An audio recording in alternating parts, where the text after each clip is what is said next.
গত ১ ডিসেম্বর সোমবার যুক্তরাষ্ট্রের নিউ ইয়র্কে জ্যামাইকায় যুক্তরাষ্ট্র জিয়া পরিষদের উদ্যোগে এক বিশেষ দোয়া মাহফিল ও আলোচনা সভা অনুষ্ঠিত হয়েছে। উক্ত আলোচনা সভায় সভাপতিত্ব করেন সংগঠনের আহ্বায়ক শামসুল ইসলাম মজনু।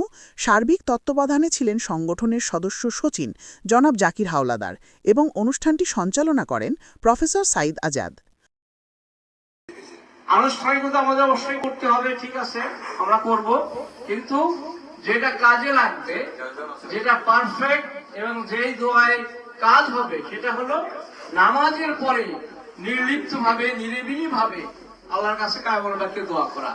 আল্লাহ আমাদেরকে এই কাজ করার তৌফিক দিন এবং আমরা দোয়া করব যে বেগম খালেদা জিয়াকে আল্লাহ রাব্বুল আলামিন বাংলাদেশের জন্য আরো কিছুদিন হায়াত তার বাড়িয়ে দিন।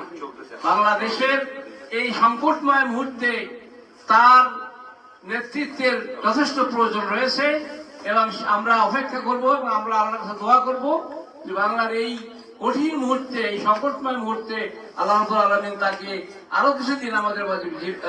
অনুষ্ঠানে সংক্ষিপ্ত আলোচনায় ভার্চুয়ালি প্রধান অতিথির বক্তব্য রাখেন রফিকুল ইসলাম জামাল, কেন্দ্রীয় বিএনপির ধর্ম বিষয়ক সম্পাদক এবং বরিশালের কাঠালিয়া থেকে বিএনপি মনোনীত নির্বাচনের সংসদ প্রার্থী।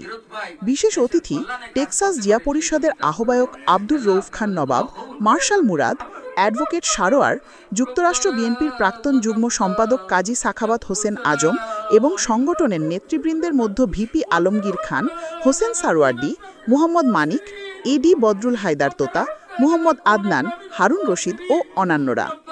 বক্তারা বাংলাদেশের ৩ বারের সাবেক প্রধানমন্ত্রী, গণতন্ত্রের মাতা দেশনেত্রী বেগম খালেদা জিয়ার শারীরিক অবস্থা নিয়ে গভীর উদ্বেগ প্রকাশ করেন এবং দেশের জন্য তার অবদানের কথা শ্রদ্ধাভরে স্মরণ করেন।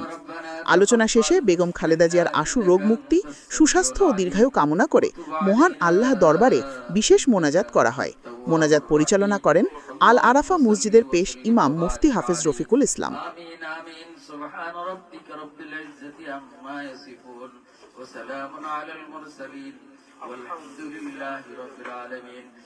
মৃত্যুর আগে তওবা নসিব করে দিয়েন, মৃত্যুর সময় আমাদের সকলের জবানে জারি করে দিয়েন লা ইলাহা ইল্লাল্লাহু মুহাম্মাদুর রাসূল।